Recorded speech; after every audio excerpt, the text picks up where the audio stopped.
এরকম অত্যাচার হলো কেন সেটা আগে বলুন। কেন হলো? সামনে পুড়িয়েছে,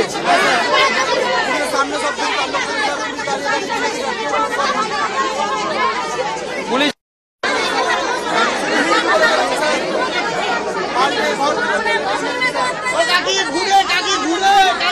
ঠিক আছে। আপনাদের ক্যাম্পের বিষয়টা আমরা গিয়ে দিল্লিতে কথা বলছি, মাননীয় গৃহমন্ত্রীকে জানাবো, কিন্তু মাথায় রাখবেন ক্যাম্প দিয়ে কতদিন বাঁচবেন, আগে নিজেদের বাঁচার ব্যবস্থা নিজেদেরকে করতে হবে।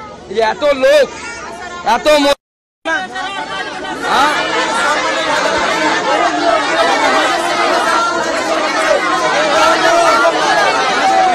না, দেখুন আমি বলছি সেদিন কি হয়েছিল, যখন এর বাড়িতে ঢুকেছে পাশের বাড়ির লোক তখন লুকিয়েছিল, যখন ওর বাড়িতে হয়েছে তখন পাশের বাড়ির লোক লুকিয়েছিল,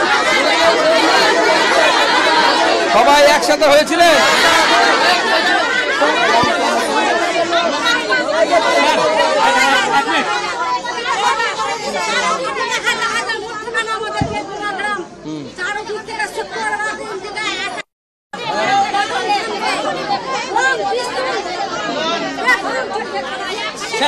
প্রথম অ্যাটাকটা আপনার 15 নম্বর ধুলিয়ান 15 নম্বর ওয়ার্ড, 14 নম্বর ওয়ার্ড এবং সুলিতলা থেকে শুরু হয়।